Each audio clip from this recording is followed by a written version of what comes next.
Growing up in a small, rural Vermont town meant that my household didn't have a lot of money, but we still shared everything we had with our extended family.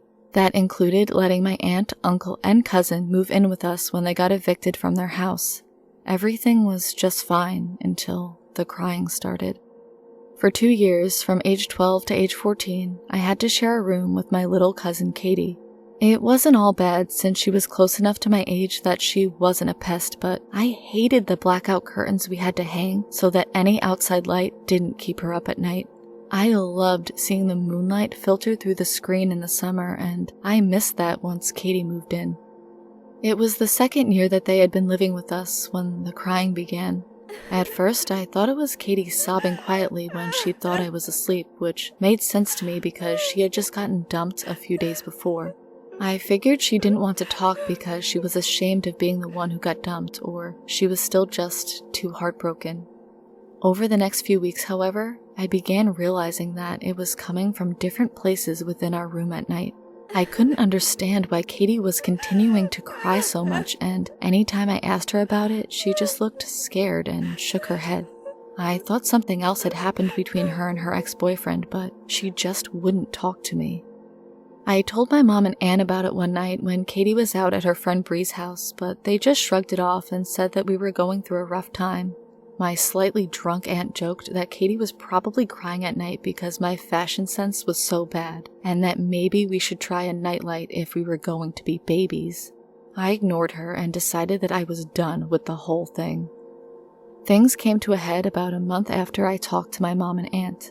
I was trying to sleep one night, my CD player earbuds lodged firmly in my ears, when I felt a gentle tug on my pajama top sleeve. I removed the earbuds and turned my face to speak to Katie, even though I couldn't actually see her in the darkness. "What's up?" Instead of an answer, all I got was a sniffle, and before I knew what was happening, Katie had crawled into my bed and curled up next to me. This was so out of character for her that I didn't even question it. I just gently stroked her hair.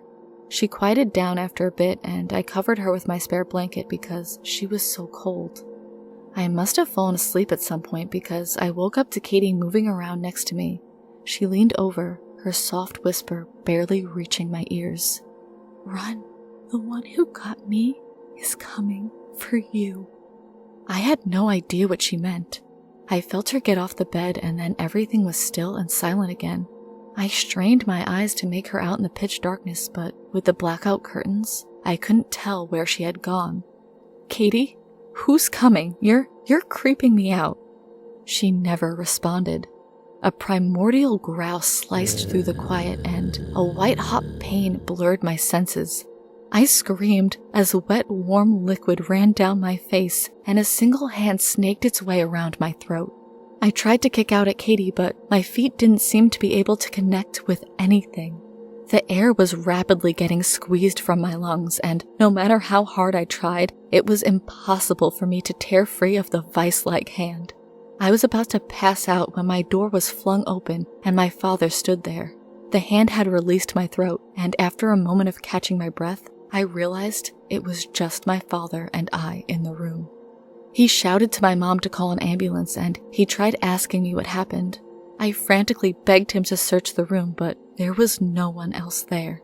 There wasn't even a closet to hide in, and the window was locked from the inside. I ended up passing out from losing so much blood, and I also lost my left eye that night. The doctors tried to blame it on a mixture of sleep paralysis, nightmares, and accidental self-harm, but at 120 pounds and no muscle, even my parents didn't believe that explanation. We moved out of that house immediately, since none of us felt comfortable there anymore. On the night I lost my eye, Katie came to see me in the intensive care unit as soon as her mom picked her up from her new boyfriend's house. I was almost asleep in bed, and I remember her leaning over and whispering to me, her voice heavy with sorrow. "I'm so sorry, cuz I wish I could have been there to help you."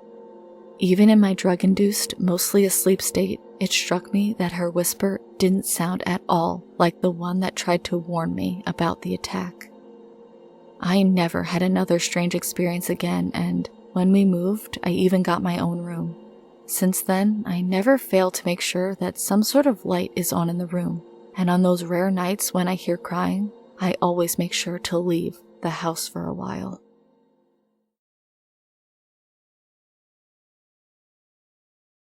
As a child, I used to be fascinated with the shining golden dome that graced the top of the Montpelier Capitol building in Vermont. The wooden statue of the Roman goddess Ceres seems to stand so proudly as she surveys the agriculture-loving state, and some people swear that she smiles every time a farmer walks through the building's doors. I'm a 12th generation Vermonter, and when I was a small child, my grandma shared a lot of the state's old lore with me before she passed away. One of the stories she told used to scare me so badly that I didn't learn how it ended until I was nearly 12, and to this day, it chills me. Before I share it with you, I want to make something clear. You might have heard about a cryptid known as the Pigman of Northfield, but this is not that story. Northfield is a small town in Vermont that likes to boast about having a pigman named Sam Harris since 1951, but the true story is much older than that. It goes like this. In 1741, nearly 50 years before Vermont would become an official state, there was a terrible blizzard. Many people starved, including babies and animals. Most New Englanders would pray to Jesus for salvation and deliverance, but that wasn't who heeded their praise in that forsaken series of storms.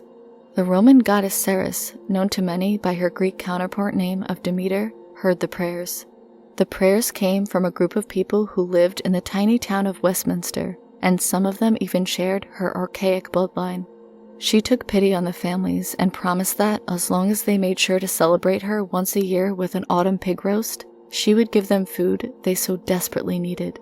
The Vermonters eagerly agreed, blinded by their promise of deliverance. They upheld their end of the bargain for nearly 2 centuries, but forgot to ask what would happen if they ever failed to. In the fall of 1927, a massive flood destroyed parts of Vermont, and in the aftermath of the disaster, the families realized that fall had bled into winter without them having their pig roast. Ceres had been their savior, and in 1858, they had erected the first version of her statue on the Capitol building, but even that was not enough to negate her wrath when her children broke their promise. In a blind rage, the primordial goddess cursed her followers, causing them to turn into pigs. They fed on each other, staining the ground around them as red as maple leaves.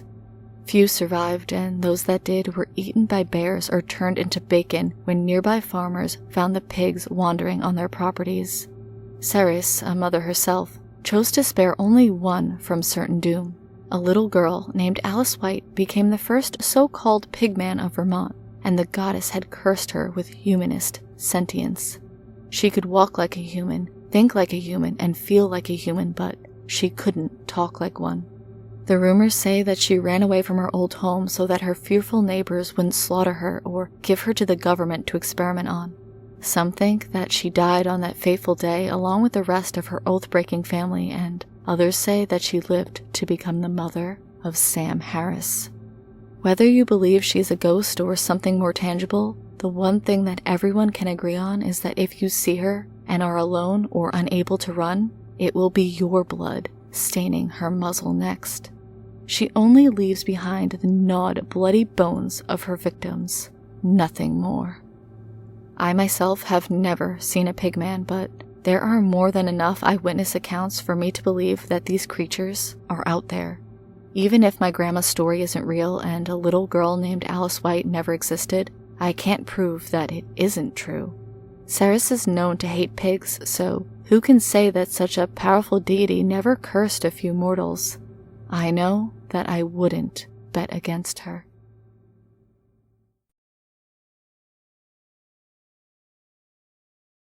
Growing up in Vermont meant bonfires, Ben & Jerry's ice cream, the most beautiful autumn leaves, and the best maple syrup. It also meant the weirdness that is the region known as the Bennington Triangle, which I didn't learn about until the summer I turned 20. To this day, I wish I never found out about that cursed place. My best friend since childhood was Diane, and she had always been an avid ghost hunter. She loved dragging me along to anywhere that was supposedly haunted, even if we weren't allowed to be there. The Green Mountain Cemetery, Sabin's Pasture, and the Community College of Vermont were just a few of our many stops. I never believed in the supernatural, and for most of my life, I just thought that her midnight graveyard visits and trips to supposedly haunted buildings were a waste of time. My mind was forced to change in the course of a single night in 1983. Our junior year of college had started, and Diane proposed a weekend camping trip to one of the forests in the southern part of the state. She even promised that there wouldn't be any ghost hunting on this trip, which was a nice change of pace. I just wanted to relax for a few days, out in nature, before the harsh Vermont winter drove us to stay inside. A week after she set up the trip, we found ourselves in the middle of the woods outside the tiny town of Somerset, Vermont, on the morning of October 12th, and soon we had set up a nice campsite. We planned to do some hiking and swimming while we were there, so the rest of the first day was spent in lazy bliss as we canoed, chatted, and fished. That night, we cooked up the trout we had caught, and it was a peaceful night spent under the stars. I slept great and woke up feeling excited for our hike the next day. We got an early start on our trek up Glastonbury Mountain, and by the late afternoon, we had reached the summit. We rested at the top for a while and roasted some burgers over a small fire for dinner. We made sure to thoroughly extinguish the fire, and as the sun began to bleed out, we made our way back down the mountain on the side that would bring us closer to our camp. I wasn't looking forward to hiking in the dark, but I knew I would be fine as long as I wasn't alone. Diane and I had also made sure to wear bright colors, myself in neon yellow and her in flame red, to make it easier to see each other. We had been extra smart and had expected to be heading back to camp in the dark, so we had headlamps ready to go when the last of the light faded. We had made it about a third of the way down when we heard crying. I stopped mid-trail, scanning the area to see what it was. It was clearly the crying of a small child, not the woman-like cries of a mountain lion or another animal. I had spent enough time in the woods to know the difference, and something about the cry unnerved me. Not a single person lived on the mountain itself, and we hadn't seen anyone at all in the time we had been there for. I strained my eyes, but I couldn't see any other flashlights or lanterns through the dense thicket. I thought I caught a glimpse of something red moving further out among the trees, but it was gone as soon as I blinked. I turned back to ask Diane what she thought was going on, but she was heading off the trail and into the trees. I yelled at her to come back, but she refused, saying that she couldn't just leave a kid alone in the woods. I tried to point out that a family was probably camping nearby, but she ignored me and kept walking towards the sound. Against my better judgment, I followed, hesitating before I stepped off the trail. I didn't want her running through the inky wilderness and getting lost or hurt, but neither did I feel comfortable going off the trail in a place that neither of us knew.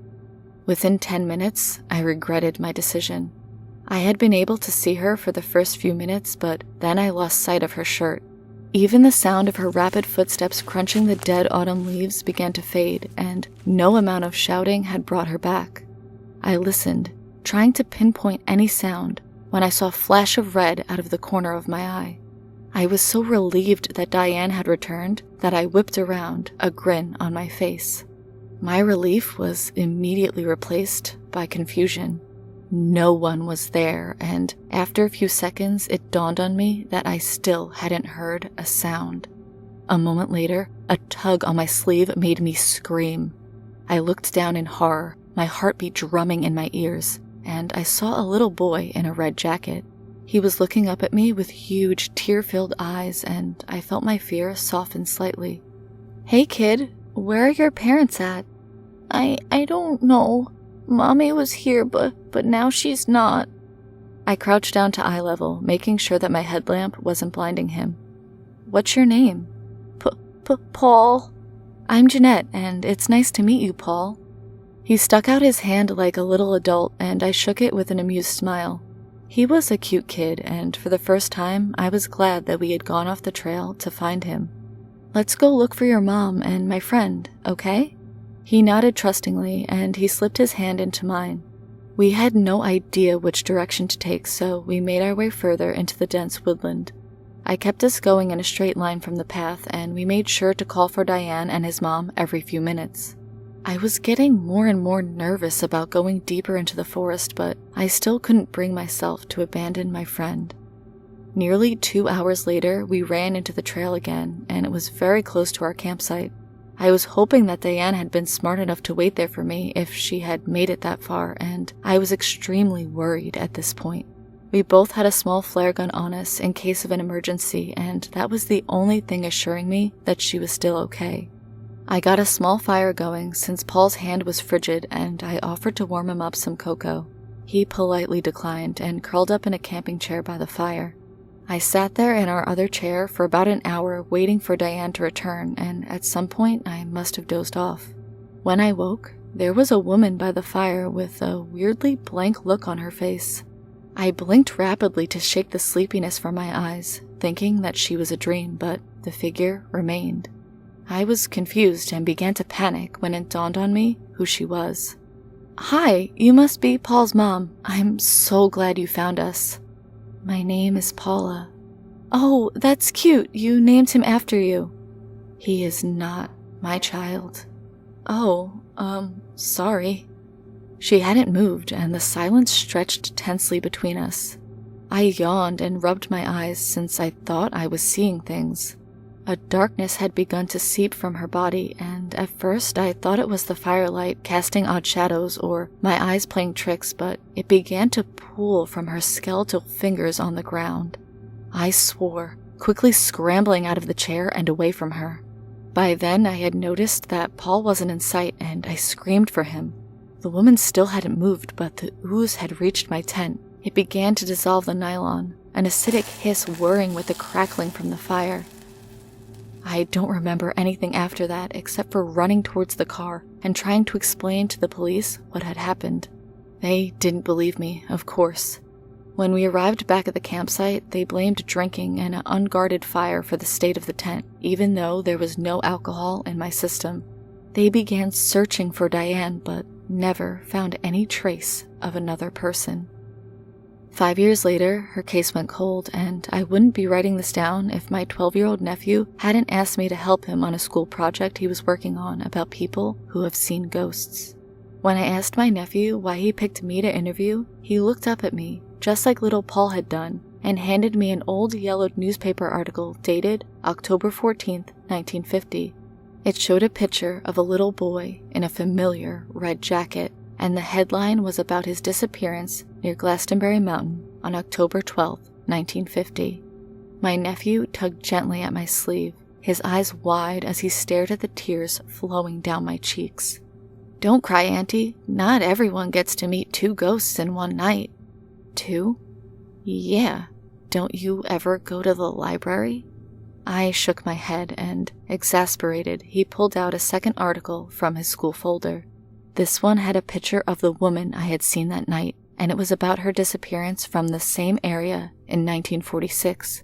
They had both been wearing red when they disappeared, and so had Diane. I know I'll never go back there, but if I were, I believe that I would see 3 ghosts.